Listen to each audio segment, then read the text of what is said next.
waxaan bulshooyinka galmudug ugu bishaaraynayaa oo kale oo ayaka gaar u ah heshiiskii maamulkii gobolada dhexe iyo maamulkii galmudug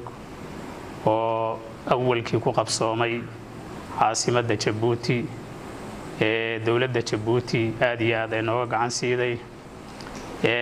heshiiskaas ay xaadir ahaayeen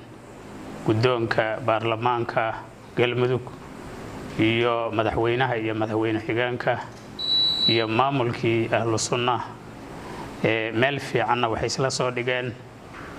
munaasabadna lagu qabtay caasimadda Jabuuti ka bacdina halka la iska soo raacay madaxweynaha dawladda federaalka Soomaaliya martiqaad weyn uu sameeyay beesha caalamku ka soo qayb gashay halka lagu saxiixay heshiiskii lagu soo galay Jabuuti dawladda federaalka madaxweynaha Soomaaliya ra'iisul wasaaraha Soomaaliya beesha caalamka dhammaan ay ka soo qayb galeen maamulkii galmudug madaxdiisa oo aan waxba ka maqnayn ay ka soo qayb galeen ka bacdina lagu ballamay in maamulka lagu dhameystiro heshiiska inta ka dhiman maamulka caasimadda galmudug ee Dhuusamareeb sidii loogu talagalay buu dhacay madaxweynaha Soomaaliya mudane Maxamed Cabdullaahi Farmaajo yaa halkan u yimid arinta daraadeed markaa kadibna beesha caalamka lagu martiqaaday oo ka soo qayb galeen si wanaagsan ayaa munaasabadaas u dhacday daahfurkii la daahfuray dhamaystirkii heshiiskii lagu soo gaaray dalka Jabuuti laguna soo saxiixay caasimadda Soomaaliya halka ayaa laga bilaabay maamulkii galmudug oo heshiiyay madaxdiisii ayaa dawladda federaalka ay u dhaaftay inay dhamaystiraan heshiiska dhexdooda falillaahi alxamdu wal minna ilaaha mahadda iska leh waa u qunnay ayadoo lagu hogaaminayo madaxweyne xaaf iyo guddoonkii baarlamaanku waxa la sameeyay magacii waa la mideeyay oo waa lagu midoobay magacii galmudug calankii baa la mideeyay astaantii baa la mideeyay dastuurkii baa la mideeyay laba guddi inta loo saaray oo labadii dhinac ayay mideeyeen baarlamaankii baa la mideeyay halka wanaaga badan oo sharafta badan baa heshiiskii maamulka galmudug iyo maamulkii gobolada dhexe oo marayay waxa kaliya u dhimanaa in wasaaradihii golihii fulinta la magacaabo ciidankana la isku dhafo intaas oo aan insha Allahul Kariim muddo dhow inay dhamaystirmaan aan rajaynayno baa ka dhimanay marka waxaan ugu bishaaraynayaa bulshada galmudug meel kasta joogaanba in heshiiskaasi oo ku dhow yahay in uu soo gabagaboobo dhamaado oo guul uu ku dhamaado gacmo buuxa uu ku dhamaado taas ayaan ugu bishaaraynayaa ugu hambalyeynaya waxa garbaha naga taagnaa saxiixa waxa saxiixay madaxweyne Axmed Ducaale Xaaf iyo aniga saxiixnay oo ka bacdi markii madax Muqdisho aan ku saxiixnay hogaaminaynay heshiiska halkan caasimadda waxaad ogtihiin markii baarlamaankii la isku daray isku darka waxa horjooga ka ahaa oo baarlamaanka hogaaminaya guddoomiyihii baarlamaanka mudane Ali Gacal Casir ayaa hogaaminayay iyo aniga iyo madaxweynaha iyo madaxweyne ku-xigeenka hogaaminaynay guddoonkii baarlamaanka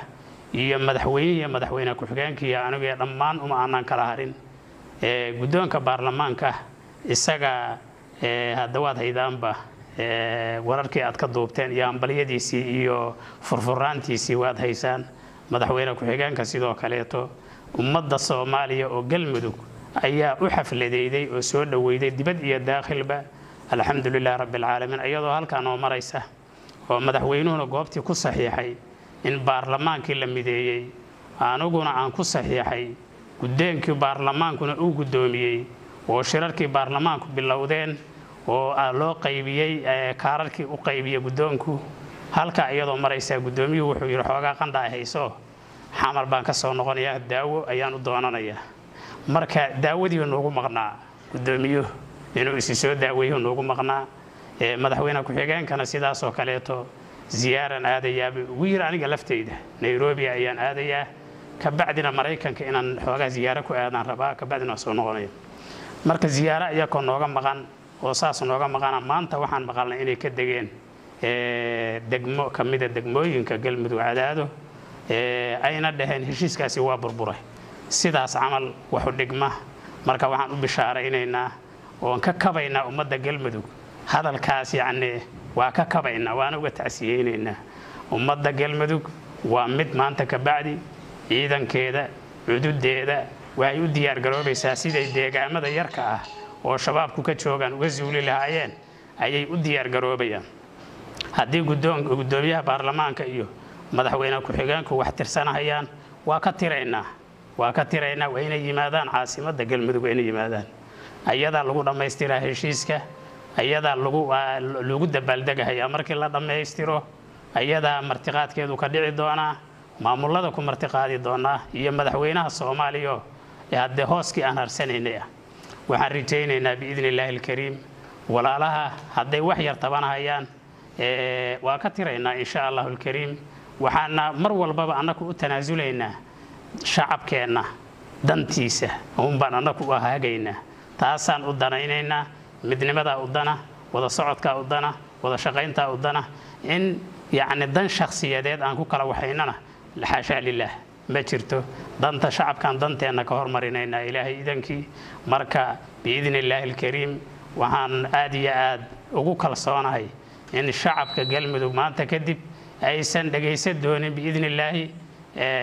yani hebel asaas ee hawl loo gudbi doono hawla loo gudbayaa hadda ka bacdi in aan deegaamadeenna inta noo dhimano shabaabku oo dadka ku dhibayo shacabkeena madax furashada u haysto inaan soo fakino deegaankooda u gogolno baan diyaar u nahay waa soo dhaweynaynaa walaalaheenaas ay madax furashada u haystaan gacan birahana ku qaban doonaa insha Allah alkariim shabaab iyo yani cid kasta oo مثلا يعني maaliyada iyo wax walba ugu deeqda oo ummadda ku halaajinaysa waxaan rajaynaynaa inay gacan bira lagu qabto ayaan rajaynaynaa marka gudoomiyaha baarlamaanka waa gudoomiyaheeni waa madaxweynaha ku-xigeenku waa madaxweynaha ku-xigeenkeeni marka ziyaaradii ay ku maqnaayeen haday soo guteen waxaan leenahay noo imaada dhuusamareeb ku soo dhawaada caasimadii hadda aad ka tagteen oo ka safarteen ku soo dhawaada waxa waaye dad ajnabi ma joogo raggii aad hadda la joogteen way ragga jooga marka walaalayaal sidaas aan leenahay